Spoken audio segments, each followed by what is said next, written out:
Lauren Watts. I'm a sophomore.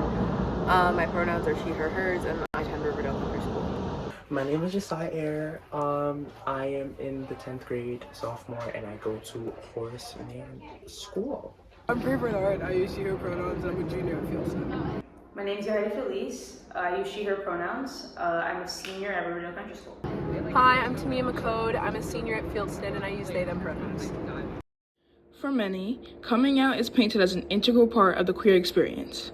Of course, coming out looks and feels very different depending on the environment in which the person coming out is in. Even in the often homogenous bubble of NYC private schooling, however, there's a large range of experiences. I think because of the schools I've been in, I've never had the opportunity to actually come out. I feel like now I'm at a place where people know and people don't really ask, I guess. I haven't really encountered that. I'm not gonna come out if people don't know at this point. It's like, okay.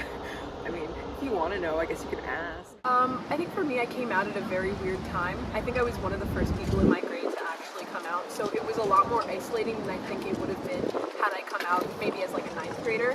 It's just a state of being, I guess, because there's really no point in telling people.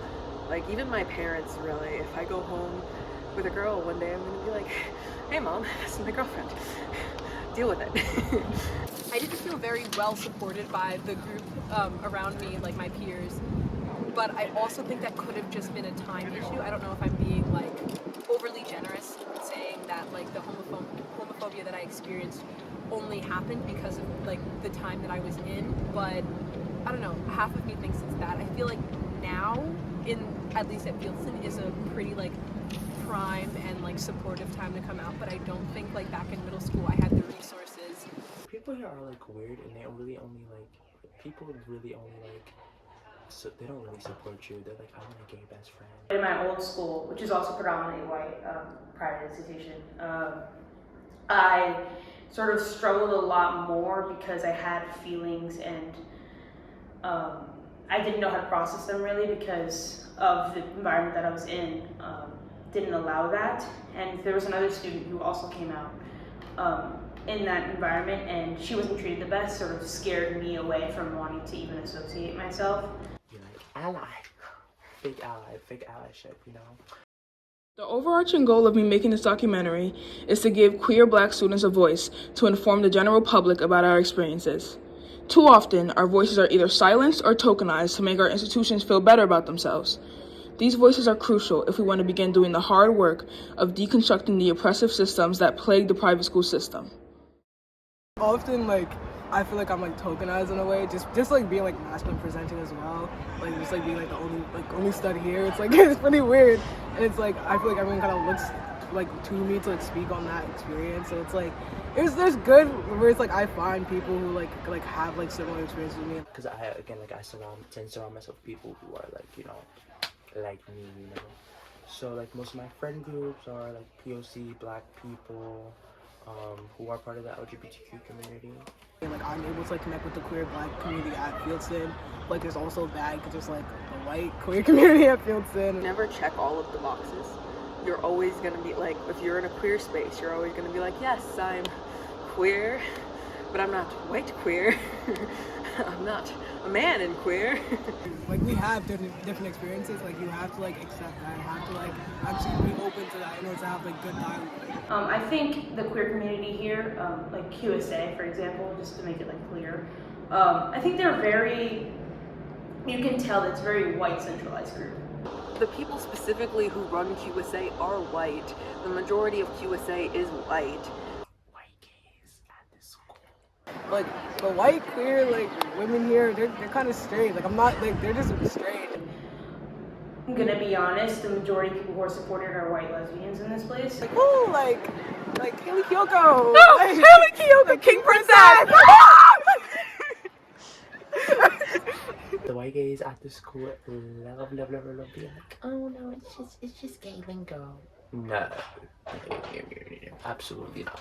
Or I can't fit into that group because I'm not white, and they sort of take over when it comes to the experiences and the vocalness of that part of my identity, which doesn't allow me to sort of feel like I belong. Like, yeah, like, oh yeah, I'm a part of the group, but at the same time, I never feel like they're truly fighting for me when they say that they're fighting for a queer cause. I feel like a lot of white liberal queer women especially kind of like, I don't know, they're just weird about the fact that I have melanin in my skin, which is quite strange, and like I didn't expect it to be that way, just because like I thought that the thing that we do have uniting us, our queerness, would be like enough to seek some sort of like, what's the word?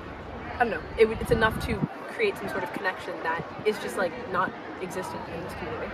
School really focuses on the white queer individuals, and I'm pretty sure people at the school don't even know what intersectionality means.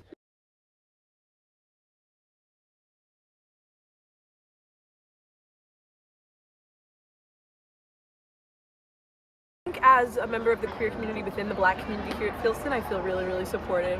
I feel like there's just so much support from just the Black community here, because like we know that all we have to lean on are each other. There's only so many Black kids here, and they're all my friends, so they're pretty accepting of me. We all have the same experience being like singled out, even if it's not like being singled out because you're queer or whatever, but like we share our identities and we have like similar experiences. In a Black space, for the most part, yeah, I'm accepted, I'm supported, and I'm talked about. I think one thing that I'm grateful that I have is that I have a group of friends that are majority of the time are very accepting of me, my relationship, and my queerness, so I don't feel like I ever need to hide that as much. I mean, there's always a few outliers, but in a general sense, from the Black community that is here, I feel supported. In our current social climate, a lot of the private schools in New York City have claimed to commit themselves to making their institutions safer and more inclusive for marginalized students. Has this actually happened? Have queer Black students been feeling the improvements we've been hearing about so adamantly? No.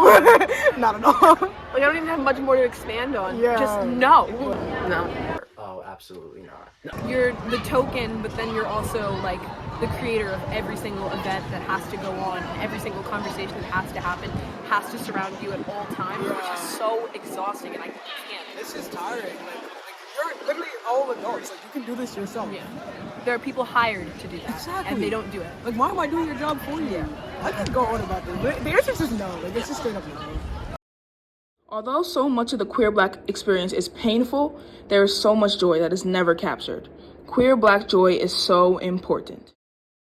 I think that being gay is just great.